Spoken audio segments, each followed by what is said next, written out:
فطرانے کے حوالے سے کلیئرٹی دے دیں. آج ہم نے شروع میں بھی ٹرانسمیشن کے کہا ابھی تک بہت سارے لوگ میں خود ذاتی طور پر ملی ہوں جن کو لگتا ہے بس وہ عید کی نماز سے پہلے ہی دینا ہے. تو یہ تو ظاہر ہے ضرورت لوگوں کو جن کو ہے ان تک پہنچنا وقت سے پہلے بھی بہت ضروری ہے, اور پھر جو بھی اس کے ہیں پروز اینڈ کونس. بسم اللہ الرحمن الرحیم. جس اگزام کی ابھی آپ نے بات کی اسی اگزام میں اگر کوئی کمی بیشی ہو جاتی ہے تو صدقۃ الفطر اس کے لیے ہے, اس مقصد کے لیے. یعنی حدیث پاک میں صدقۃ الفطر کا یا فطرانہ جس کو ہمارے کہا جاتا ہے, اس کا جو فلسفہ ہے وہ انتہائی خوبصورت ہے.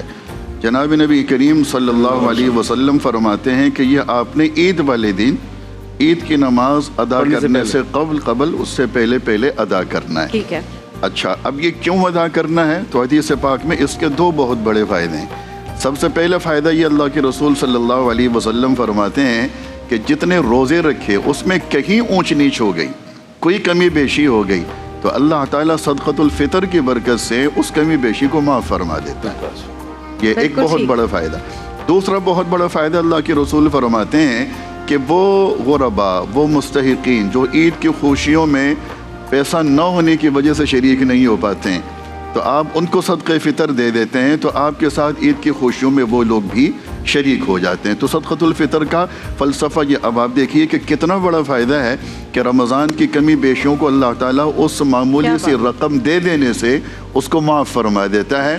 اور چونکہ وہ رقم بہت معمولی ہے اس کی وجہ سے ہمیں شاید اس کی اہمیت کا اندازہ نہیں ہوتا, حالانکہ عمل وہ بہت بڑا ہے. اچھا, اسی میں ایک اضافی ایک بات یہ شامل کرتے جاؤں کہ صدقۃ الفطر میں 4 چیزیں ہیں.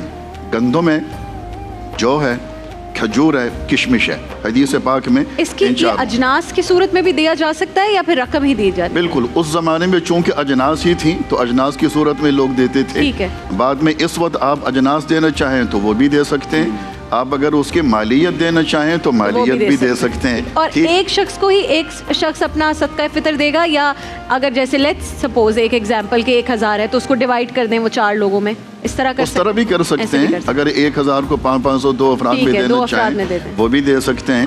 پھر یہ ہے کہ ہر شخص پر یعنی ایک باپ پر اپنے نابالغ اولاد کا صدقۃ الفطر بھی دینا لازم ہے. جو نابالغ اس کے بچے ہیں, مثال کے طور پہ 5 بچے ہیں جس میں تو 2 بالغ ہیں 3 نابالغ ہیں, تو اگر وہ صاحب حیثیت ہے تو وہ اپنا صدقۃ الفطر بھی دے گا اور اپنے نابالغ اولاد کا بھی صدقۃ الفطر دے گا. اچھا, جو بات میں کہنا چاہ رہا تھا وہ یہ کہ یہ 4 اجناس ہیں. اللہ کے رسول صلی اللہ علیہ وسلم نے 4 کا ذکر فرمایا, بیان فرمایا. اب اس میں سے جو ہمارے ہاں بر صغیر میں لوگوں نے صرف گندم کو پکڑ کے رکھا ہوا ہے نا, کہ صرف ہم نے وہ 200-250 روپے دینے, یہ نامناسب رویہ ہے. یہ کوئی اچھا رویہ نہیں ہے. ہر شخص کو اپنی حیثیت کے مطابق ان 4 چیزوں میں سے کسی بھی ایک چیز کا انتخاب کر لینا چاہیے. مثال کے طور پہ اب آپ جیسے لوگوں کو کشمش کے حساب سے دینا چاہیے. ٹھیک ہے. کسی کی حیثیت اس سے تھوڑی کم ہے تو وہ کھجور کے اوپر آ جائے, کسی کو اس سے تھوڑی کم ہے تو وہ جو کے اوپر آ جائے, اور کسی کے اگر اس سے بھی زیادہ کم ہے تو وہ پھر گندم کے اوپر آ جائے. گندم تو آج کل کے حساب سے کچھ 200-230 روپے اس طریقے سے وہ بن رہا ہے, وہ دینا تو کوئی مشکل کام نہیں ہے. تھوڑا سا چونکہ اس کا فائدہ بہت بڑا ہے تو زیادہ فائدے کے حصول کے لیے جب اللہ تعالیٰ ہمیں دکھا رہے ہیں کہ دیکھو ہم بدلے میں تمہیں کیا دے رہے ہیں, تو ہمیں بھی پروردگار کو دکھانا چاہیے کہ ہم بھی اس محبت میں آپ کی رضا کے لیے کتنا خرچ کریں. فرض ہے, واجب ہے.